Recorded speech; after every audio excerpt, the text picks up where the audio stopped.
Let me tell you briefly the most inspiring story that I've ever heard about this ecological age model. So this is going to a community in the Bangladesh Delta. So these are villages living a subsistence lifestyle. And the one thing they want for their kids is good education. You know, they would love them to be able to go and get IT jobs in India or whatever.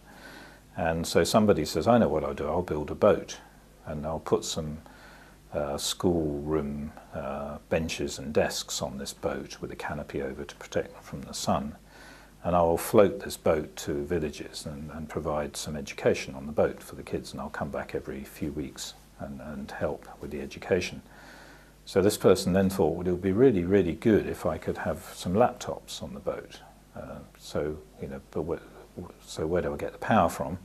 Oh, I know, I'll put some solar panels on the canopy, so I could actually float this boat with some laptops, so these kids could really learn IT skills and then get jobs in Bangalore or somewhere. But how do I pay for it? What's the business model? You know, I've got no money, so what's my business model?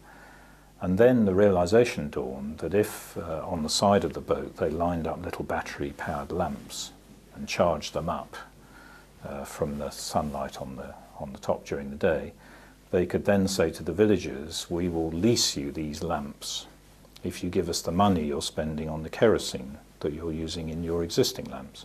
Now, kerosene is not subsidized in Bangladesh. It's very expensive. It creates fires and fumes and health problems.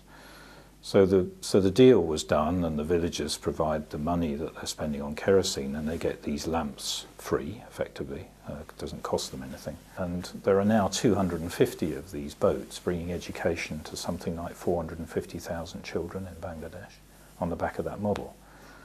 So this is basically ecological age thinking. This is replacing a non-renewable resource with a renewable resource, and it's basically the school is a floating power station.